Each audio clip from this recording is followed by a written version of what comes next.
Hey, welcome to our little podcast this week. I'm glad you tuned in and I hope you enjoy it. I tend to be one that finds people to be very interesting. Interesting people are especially interesting. And I find myself all the time making an effort to reach out to people that I know. And sometimes I know very little or not at all. And they're all going to be guests on this podcast. I also know the belief that I get better based on the people that I'm around. And I'm really intrigued by high performing people. So, in these episodes, you're going to be seeing me on what I call a tailgate chat. We just pretend we're sitting on a tailgate. We're going to talk about life. We're going to talk about just what makes people tick, what fires them up, what burns them out, things like that. This is not a product show. This is not a marketing effort. This is just me introducing great people to more people like you so that you might can take away something. Each one of them, I'm going to be leaving their contact information into the description. So if you find something that they say or they're about or they're into or they're planning on doing and you want to be part of it, do so. So grab your coffee, water, whiskey, whatever it is you're drinking. Spend 20, 30 minutes with us and join me as we talk to my favorite guests of the week. Thanks. And off we go. Hey, Tommy. What's up, buddy? How are you? I'm good, man. How are you? I'm good. Thanks. We were talking about before the interview. You've been pushing it real hard at the gym and you skipped for me today, right? I'm going to tell Yeah, I myself skipped today, buddy. I'm tired, man. I woke up this morning and I told my wife, I was like, I feel like I've been beat with a baseball bat in my legs this morning. So a metal bat or a decided that wood bat? it don't matter either way, it hurts. Um, It does. so I decided to take a day off today. I just got back into CrossFit about a week and a half, 2 weeks ago, and haven't really rested a whole lot. Mm. So today seems like a good day. We got 60-mile-per-hour winds and tornado warnings already this morning. Yeah. Is that what came across? Like I saw Dallas got a lot of stuff. So that must be that band that just Yeah, keeps coming across. yeah, it's hitting us today. Probably we're gonna get the worst of it from about 1 to 4 today. Mm. And right in the middle of when school pickup is. It's gonna be great. You'll be in the line to pick up the kids. Exactly. Hey, let me take a minute to introduce everyone to you a little bit, Tommy. Tommy and I met. Gosh, you know what? We met the weekend that COVID kind of like hit. 2020. You were we had kind of we met through Justin, and I was hosting an event in Myrtle Beach, and you at that time had a media company that included photo and videography, and we I love the work that you did. I'd seen some of your stuff, and I said I think you would capture this event that we're doing for about 110 115 people. And you came out and you and your team shot some incredible captured the event, but it was the weekend or week heading into the beginning of the COVID, which the first 2 3 days was like nobody knew what to expect. We were getting worst case scenarios, but that's when we met and have obviously stayed friends and colleagues since then, and connected online. We see each other in person, not nearly enough. Live in Wilmington, a great resident of Wilmington, North Carolina. Tommy is married to the beautiful and talented Alex. They have 3 great kids, growing family, under 6, 3 kids under 6. So all of you dads and moms that know what that's like to wrestle that bear. A great vet of our United States of America Army. I know you have a lot of great stories that have really stopped me in my tracks for some of those, and I want people to connect with you outside of this podcast and maybe get to know you and a little bit some of that story. I think you probably have a book inside of you for those stories. We might be working on something. Might be working on something. Your job career currently, you're in the marketing space. I think you love the power of branding and social media marketing, and then especially the analytics of that. So really, I know a lot of people that work with you, Tommy, and have great results, are seeing changing how they position their company by knowing what they're doing and having a guide. So, but I just wanted to have you on. You and I were talking a few weeks ago, and just like this podcast is I think that more people need to know people like you, and hopefully this is a step for that, man. So tell me what's going on in Tommy Land, Tommy World. Yeah, I mean, So the company that I'm a part of, we do mostly Google marketing more so than social media and branding. Just I've found that social media just doesn't get the job done like it did even just 5 years ago. Just because it's just so convoluted with millions of different other things and all that bull crap, right? So yeah, me and you actually connected last week when we had a conversation about a post that I put up. So I say merged my company. I don't really consider it much of a merger. It's more along the lines of I just partnered up. I just found 3 other partners that see eye to eye with me, and we just said, hey, why don't we just do this thing together? Um, so and I put this post up because in my life, what I've been bouncing back and forth with over the course of the past couple months is, I want to grow this thing that I have that's a company, but I also just want to be dad at the same time. And how do these two intermingle with each other? Like, what does that balanced life look like? Because I I sat back and I've thought numerous times, like the most successful people that I know, what do they all have in common, and what do I need to go get in order to be in common with them? And I couldn't really think of anything that I don't already have that's in me that just needs to come out. I was just like, I just got to have confidence in myself to go do the things that I'm doing. But while I was doing that, I realized that one of the things that they all had in common is one of a couple different things. Either they were divorced, they had no relationship with their kids, or they just constantly worked all the time and they were never home to enjoy the fruits of their labor. And I'm like, I don't really want that. Like that doesn't sound like any fun to me. And maybe I'm just looking at the wrong people who are successful and I'm just defining success wrong. Right. And that's when I had to sit down and go, okay, what is my definition of success? So I was like, maybe it's not just the money and the things. Maybe it's, you have a life that you can share with somebody, which reminded me of something a old Muay Thai coach actually shared with me. He's like, my definition of rich is I have just enough time and just enough money to do what I want to do with the people that I love. He's like, because if I have all the time in the world and no money, I can't go do anything. But if I got all the money in the world and no time, then I don't have time to go spend the money that I'm earning. He goes, so that's why it's a combination of both. So I'm like, wow, that's something that's kind of stuck with me probably since about 2012. And now that I'm old enough to be able to fully understand that, I'm like, hey, that's kind of what I want in my life. And I put that post up last week and I had like 3 people reach out to me and they're like, hey, did you just retire? No, I'm 36 years old. Of course I didn't retire. Like I still got bills. I still got things I have to do. It's just I'm reprioritizing in my life what is the most important to me. And right now, that is just being dad to these 3 little ones that I have that are 6 and under at the house. Yeah, because that's what they're going to measure success on. They're going to go back on daddy daughter day and school day and say, now, my dad is great at marketing. It's like my dad's the coolest dad ever, and he makes his pancakes with chocolate chips and eyeballs. I mean, that's that's what matters. It's something you said, Tommy, and I think we're entrepreneurs, for better or for worse, and we consume a lot of content. Whether we read a book, you read a Bible. I watch a lot of YouTube podcast videos, not necessarily the ones that are super popular. I actually don't love Joe Rogan, but what I find myself doing is I get stuck in consuming and not doing. I get, like you said, I think we generally, when you never stop learning, but we probably know what we need to know and we know what we need to do. We're just not doing it. And we fall back on this. Again, it's not a manipulation, but the world seems to pull you into it because it wants your attention, it wants your distraction to consume their stuff. And I'm no different. I find myself searching for what to do next, but then I'm like, but I kind of know what I need to do next. It's only when someone tells me I need to do something different that I get off course. And I think to me, when I look at successful people and really successful people, they aren't distracted by those things.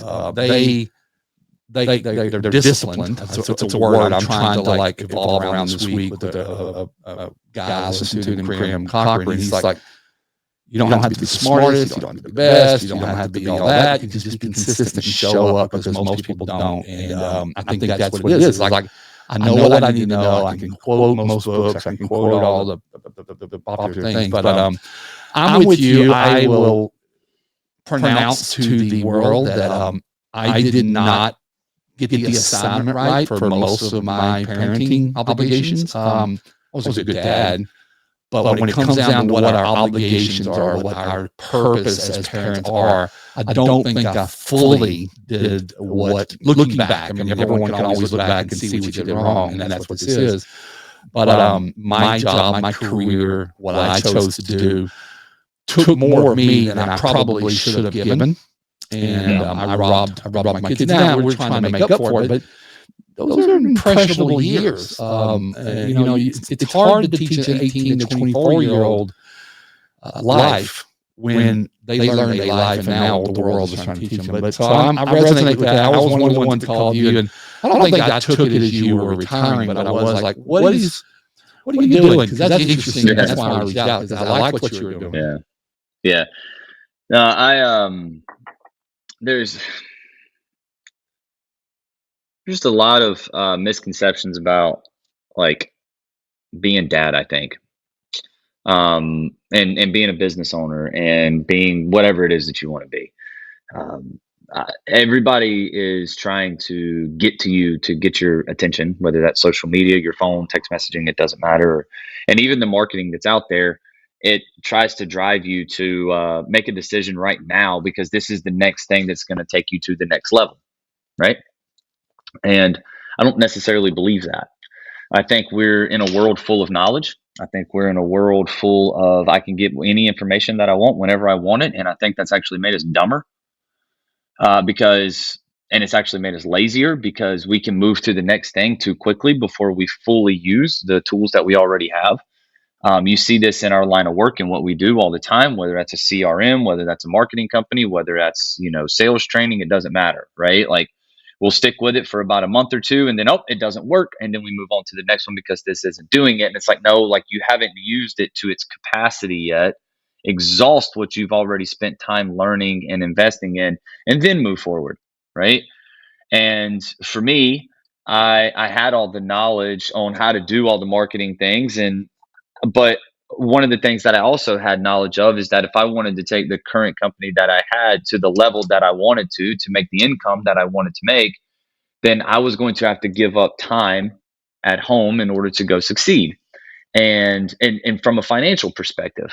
And I was like, that's not worth it to me. And that goes against the culture that me and you have both become accustomed to inside of the industries that we're in. It's very much so a hustle culture, a hurry up culture.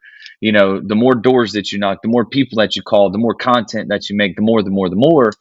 And I just kind of got to the point where, well, when have I done enough according to the world?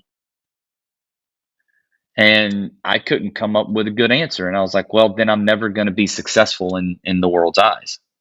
I'm never going to be successful enough to go stand on your stage, or to have a conversation with you, or to go out to dinner with you, or for you to do whatever. And I'm like, I don't want to live my life that way. I've been chasing that for the past 7 or 8 years, and it's really exhausting, to be quite honest about it. It is exhausting. It is exhausting. And I write that about in my book, 41 Markers, is one of them is hustle and grind might be one of the cruelest things that we've ever had put on us in this world. A lot of what you said was true. I wrote last night, I wrote a little blog. I have a little personal blog. I put it out. Have you seen the movie, Tommy, the new movie, A Complete Unknown, about Bob Dylan? Okay. So I'm a big fan of musicians and music, not being very musical myself, but I'm just enthralled by the artistic deliverance of being able to put out in the world what you want to do through maybe music and stuff in any genre, really. And then I also love movies. And so when they make movies that blend those two, Ray Charles movie and Jim Morrison, The Doors. Well, this is about Bob Dylan, A Complete Unknown. And it's about a very small area, but I want to pinpoint a conversation. Bobby at that time, Bob Dylan, which is not his real name. His last name is Zimmerman. He went with Dylan. He'd gone to New York City, and he was riding in a vehicle after meeting his hero, Woody Guthrie. Woody Guthrie was a huge folk singer that a lot of people in the early 60s and late 50s really kind of started that folk movement. He's riding in a car with the actor Ed Norton Jr., and he Bob's explaining early Bob Dylan. No one knows who he is. He just got off a hitchhiking trip into New York. And he's talking about the kind of music he likes. He doesn't like just folk. He likes Buddy Holly. He likes, Little Richard. He likes that rock and roll stuff.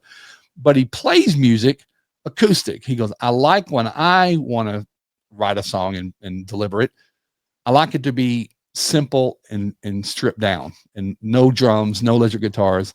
And Ed Norton Jr., who plays Pete Siegel, says Woody Guthrie has a saying that a good song doesn't need any frills. A good song doesn't need a bunch of other circus act around it. And I think that's anything that you do or we do, being parents, being a marketing consultant, being a business coach. We kind of feel like we have to really fluff it up and pretty it up because people want that. But the truth is, and I know you know this and I know this, and your kids are like, the simpler steps are better. Like literally, people are okay with the Google Doc that's black and white. They don't need graphics and stuff. I think we think that because we see it all day. And next thing you know, people are just like, yeah, just get to the point, get to the simple. So I want to think that good content, good knowledge, good parenting, good tips, good anything doesn't need frills. I think that's more about us than it is about the people that are receiving it and that actually might want to use it and put it to use or remember it. So I thought that little juxtaposition was good. I really would recommend seeing that movie. Again, you don't really have to be a Bob Dylan fan, but I will tell you, Bob Dylan kind of changed music. He really just changed the way people expressed. And so for those reasons, I really look up to him and stuff like that. The guy's still alive, by the way. He's still around. Hey, before we go on, I do something every episode, Tommy.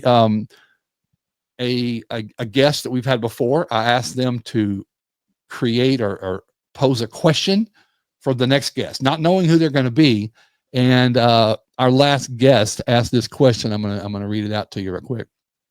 And I kind of know what he meant. What would the you 10 years ago think of you now? Meaning, if you had some kind of time capsule in 2015, Tommy Richardson could look up and see where they are now. What do you think that Tommy would think of you today? Wow. That's what I think. Because, well, let's keep in mind in 2015, I was graduating from college. I got married at Liberty University. Love it. I also got married in 2015. And I also started my job at Verizon selling cell phones in 2015. Okay. So, I didn't really, for me, $1,800 every 2 weeks was a crap ton of money at the time. Right. I was making $4,000 a month and I'm like, we're good, babe. You ain't got to go to work anymore, right? Like, well, we got it. We're good. Because rent was $1,000 back then. Well, so no, we had actually bought our house in 2015, our first house together, and our mortgage was $900. Boom. That was our mortgage. Our first house was $150,000. Back just 10 years ago, we could get a townhome that was, what was it? It was a 2-bed, 2.5 bath, and it was like 1,800 square feet with a basement in a townhome community that had a pool right across the parking lot from us. And it cost us $150,000. No. It was cheaper than that. It cost $135,000 to buy it. We sold it for $150,000. That was your castle. Yeah, that was it, man. Right. Like that's where our family got started, and then I look now and, I got a almost 3,000 square foot house and 3 kids. And, I've started and merged 2 separate companies and, making more money than I've ever made in my life right now. He'd be like, well, I guess all the work was going to be worth it at the end of the day. Right. Yeah. And then I think me 10 years, even from now, I'm going to look back on this and go, or me, if I could see me in 10 years, I'd be like, yeah, that's going to be worth it once we get to that point, because I'm still a dreamer. Like that's probably the strongest asset that my wife and I have as a couple is we dream a lot. Let me ask you this. I know you're a visionary, you're a dreamer. Would you say you are a bigger dreamer now than you used to be? Do you really visualize more? Like you talk about your next 10 years, it's easier now to see what your next 10 years are going to look like than it did from your 2015 to now. And I know I'm that way, Tommy. I want to hear your perspective, but for me, I kind of learned what I'm capable of. I mean, I think we all have this little box that we think that that's where the borders are and that's what's possible because this is what I've done so far. I'm not even hanging around Yeah. the kind of people. But would you say that you're a better dreamer now than you? No, I don't think I'm a better dreamer than what I used to be. I just think I can get to the dream a little bit faster. Yeah. Because I can execute on it better. But there's one thing that you said.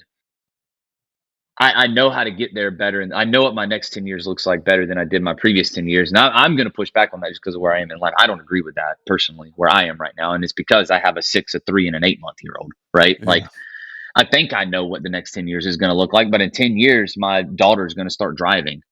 My son, and she's going to be in high school. She's going to be a junior in high school, right? Or sophomore in high school. And my son's going to be a freshman in high school. And then my other one's going to be fixing to go into middle school.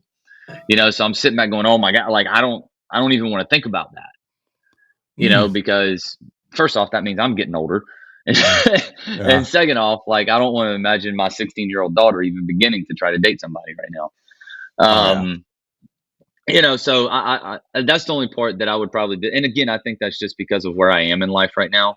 I think maybe 46 to 56, I'll be able to say, hey, I can predict this just a little bit better. Yeah. But I also think predicting is just an illusion of control. It is. Just to be honest about it, like I'm still a dreamer. I mean, like one of the big dreams that Alex and I have is we're going to have a house on the Intercoastal Waterway at Wrightsville Beach. That's Pretty one thing area. that we both want. Like we've always wanted that. We've said that from the day we got married. And that's still a dream. Like I'm still going to do that. I was talking about that 10 years ago. And I'm not there yet, but I know better today the steps to get there than what I did 10 years ago. So Yeah. So I you picked do up believe new tools. It's like when I'm you're a just carpenter, you've Yeah. upgraded your drills and you're planer, and you now have stuff you used to do manually that took a lot longer. You've now optimized. So I agree with Yeah. that. I certainly, I think my shift, if I can borrow the question from Nick, was my whole goals changed. I mean, again, I was in 2015, I was getting close to exiting and selling my restoration company, that I built pretty fast and hard, and it was really gassing me out. But I was getting ready to get that offer put together and sell, and then did not know I was going to be entering in. I mean, how I became a coach and a consultant was completely. This was not what I saw. I literally, Tommy, I wanted to go, and after I sold my company, I wanted to go be a hunting and fishing guide. As you know, I love Montana. Yeah. I grew up fishing and hunting, and somewhere in the hustle grind world of building businesses, I put that thing on the back burner. It's not something I miss it. I watch shows about it, but then, so I would say, I thought I'm going to get back to that, but here I am 10 years later, have done a lot of cool things, have met a lot of cool people, and just recrafted what I think success is. You mentioned that earlier. And, my next 10 years, I wouldn't say are super clear, but now I remember my last 10, I said, you were kind of wrong before. So you kind of don't be in control, go with it, whatever happens to some degree, but drive and control the things that you control. So, I like that question. I can't wait. Tommy, let's 10 years from now, let's have another conversation and podcast, whatever, maybe that's all mental at that point. There's a neurochip. Yeah. Tommy, I got a couple other questions. I always like to find out what fires you up and what burns you out. So what really gets you going? What's that like? Yeah. It could be what others do, what you do, but what's that one thing that's like, if you had that every day going on, it would just be too good. Well, I think there's a couple things, right? I think there's daily, weekly, and then rare habits that fire me up and burn me out. My daily habits that fire me up is it's going to be my workouts. Like they just get me going, right? Like it gives me energy through the day on the days when I go work out. Obviously today that's not happening. We talked about that earlier, right? Yeah. But because I'm not going there, nobody's at the house today, right? Like I don't have a hectic schedule. So for me, what's going to fire me up and get me going is actually doing nothing for a little bit and just letting my brain rest, right? Yeah. So those are some daily things that I can do that get me fired up. And the daily things that really burn me out is when I feel like I have like when I have to run errands all over the place and take meetings all at the same time. Like when I lose control of my schedule for a day, I'm completely burned out at the end of the day. And I don't really have much to offer. Yeah. Weekly habits that I have, or I mean, just habits that things that I do on occasion that get me fired up. Like it's going to go play a round of golf. Mm. That just it does, man. Like it's for me, getting fired up doesn't mean taking my level from here to here. Getting fired up actually means taking my level from here to here. Mm. That's because I get fired up when I get rested, when I get rejuvenated, when I get renewed. You know what I'm saying? Like those are the things that get me going. Yes, my workouts, the heart rate and the BP go up, right? Because it's CrossFit, but it brings me down to mellow me out as well. So you subscribe to the less is more to some degree because you do your best work when you're calm. Yeah, exactly. So I've spent a lot of time over the course of the past year of changing the method in which I fire myself up. It used to be to fire myself up, we gotta go listen to all this rock music and take us way up here, right? And that makes us more productive. Well, what I've learned is I'm actually the opposite way. I got to do. I'm more of a Kenny G style guy now, right? Like I need to mellow this thing out a little bit and let's bring it down because that's what fires me up is when I'm in this mode that you're listening to right now. Yeah. This gets me going. What Yeah. burns me out is when I go up here and I got to go to that level. That Yeah. burns me out now. I don't Right. like going there. Yep. That's good. So you answered my question, what burns you out? I think when I ask those questions to people, when I was asked that question on a podcast, is I've stole this from somebody. And what fires me up is, gosh, it's going to sound cliche, but to see other people succeed. Someone who, I don't care if it's family or friends or business or whatever it is, but a transformation is a really cool thing for me to watch. I like to transform and I like to see people. So it fires me up to see someone go from not knowing how to do something and having a problem or an issue or a struggle or a concern to moving to where, okay, that's solved and it came from, whatever source. That fires me up because it's hope. What burns me out is negative people. And I also have learned a lot more about sometimes negative people are, I heard Robin Williams said this once, hurt people hurt people. Sometimes it's just people are hurting. And it burns me out when people's pain internally manifests itself into toxic behavior or whatever it is. And so I am quick to shut that off and exit. So that's what it is to me.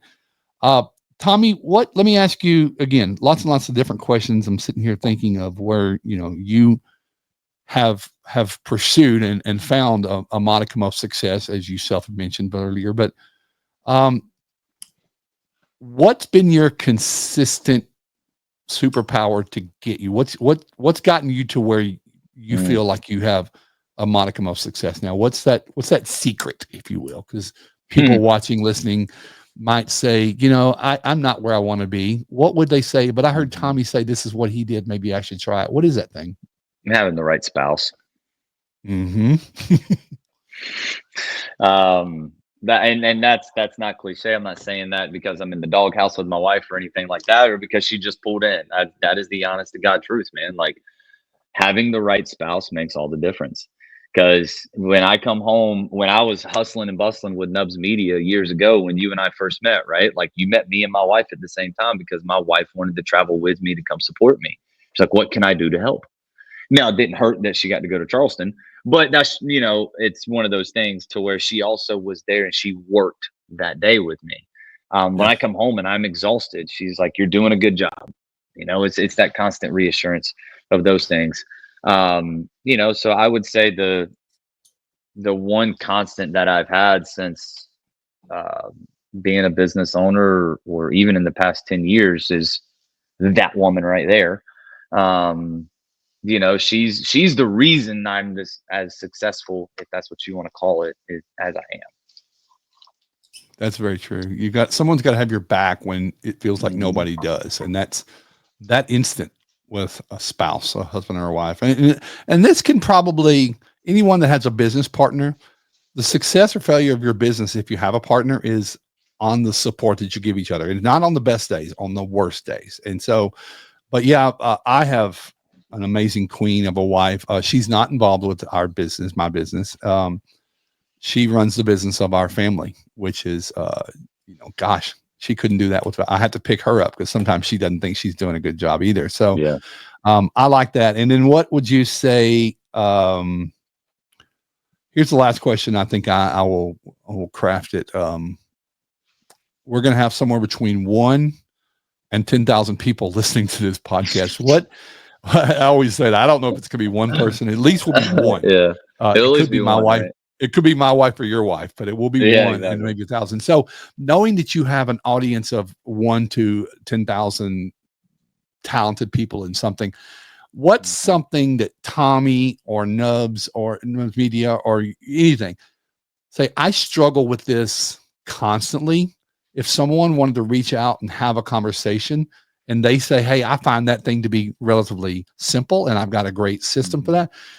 What's something that someone could lean in and support you with? What is that something that you just don't feel like you master, that if you got that right, things might change? That is a really good question. Because I'm hoping that somebody will do that. That's my always hope, is that someone will reach out and say, I heard Tommy say he struggles with this. And man, I got an introduction. I got a prospect. I got something to do. And I'm putting you on the spot there. I mean, that's just whatever comes. I don't know the answer to that, right? Because, I don't know. That's hard. It's fine. Because I've never thought about that before. I've never actually put thought into that. Yeah, I don't know. We'll cut that out. I genuinely have no idea, dude. I don't even have an answer for you on that one. Well, I'll tell you what mine is. And look, we're going to go work. We're going to go career business. It's funny that I'm talking to you. Marketing, sales and marketing, but I don't do it well. And it burns me out because I don't do it well. And just because I'm not transactional enough. I understand that I own a business. I own a company. I have employees and obligations, and you can't sell. You can't and selling is not selling. Selling is what? Educating, telling people I have a solution to a problem that exists. Marketing is just making sure they see the billboard and they can pass by and it's where they are. But I just find myself, Tommy, and I'm always asking anyone can help me on this, because I'm more of a teacher and educator. So think about in college, all I want to do is pour into people, extract stuff out of my brain to help them have that transformation that I talked about earlier. But when I have to make that a business, and it's kind of back to the music thing, and I'm hopping around a little bit, it's tough for musicians to also be promoters of their own stuff. They want to play on stage, they want to do bigger gigs, but they really just want to play. But when you start getting promoters and contracts and cost and other parties, and it becomes a job, and it feels less like an expression of what you do. And that's what happens to me. And I struggle with it. I always tell myself we're going to get our revenue to a point where I can just, and I'll have a team member that loves and is fired up by doing that will sit with me. We'll have sessions and I'll extract that stuff out of my head saying, Clark, this is what you do. You kind of know who your audience is, but you're not talking to them in a language or whatever. So that's my weakness. And then also I'm very, very direct. And that comes across my marketing as here's what I do. If you want it, take it or leave it. Without you, we're going to do it. And that's not how you market today. But I just was wondering about that for you, is if anybody could help you, or otherwise is what Tommy, can you help others with? What do you do really, really well that you might meet between 1 and 12 new friends from this podcast that reach out and say, hey, can you get on a few minutes, 10 minutes, 15-minute tailgate talk and kind of drop me a couple of hints? Because I know that's who you are. You'll give your time to most anyone if it's realistic. Yeah. What's that thing that you do well that you think a lot? Well, I think the low-hanging fruit is obviously the marketing stuff, right? I mean, that's just what we're good at. Google's our thing. That's what we do. We're a lead gen company. We can do content and all that good stuff, but most of the content that we create for people now is AI developed. Just because traveling to you to come do the videos is going to cost you a lot more money than what you're willing to spend. It's just because it's more expensive to fly. It's more expensive to stay. It's more expensive to get everything there now. But I think from a personal perspective, with some of the stuff that I went through last year and understanding, coming from the military and going through what I went through there, and then getting married, then becoming a dad, being a business owner, like all those things, it all kind of compiled on me. And last year was a big growing season for me when it comes to stress management. Also not being an overthinker like what I've been in the past, and I think we all struggle with overthinking. We get and I was that guy, right? Like I got paralysis by analysis. I would overthink every single thing until it all of a sudden stressed me out, put me in that anxious state and all that jazz.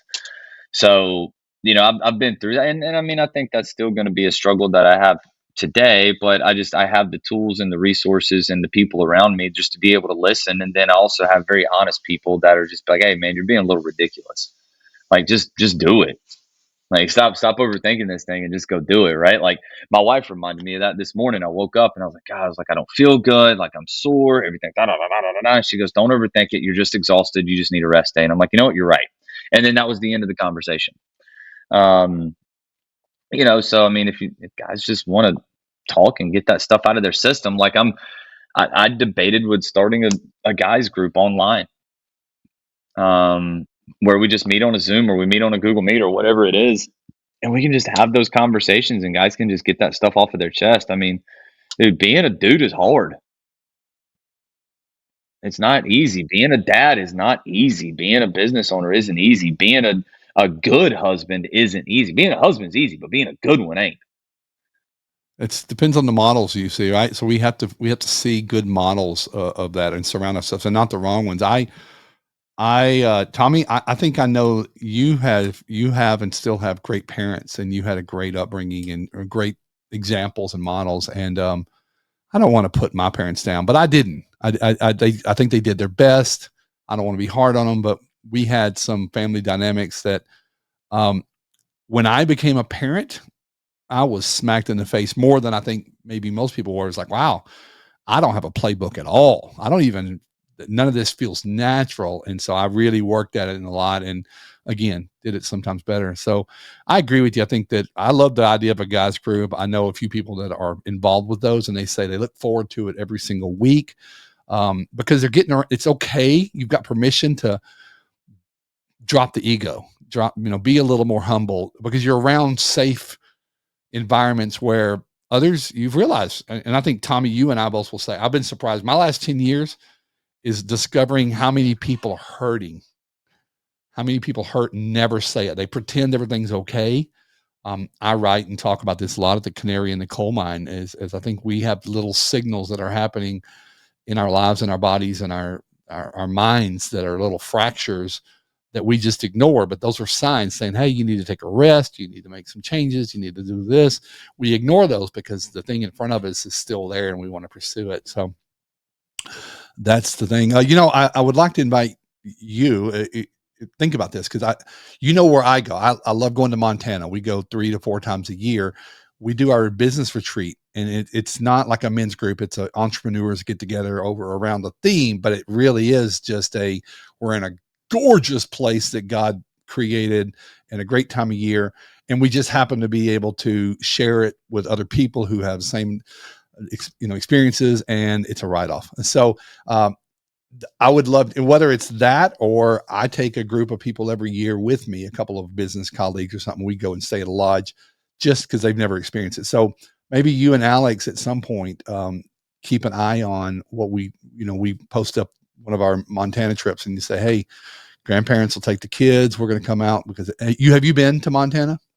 I've been to Montana. My wife hasn't. No. Yeah, I think it would be a good experience. I flew into Missoula. Okay. Stayed there for 3 days, and then we drove to Billings, and then stayed there for a night, and then drove into North Dakota because we're insane.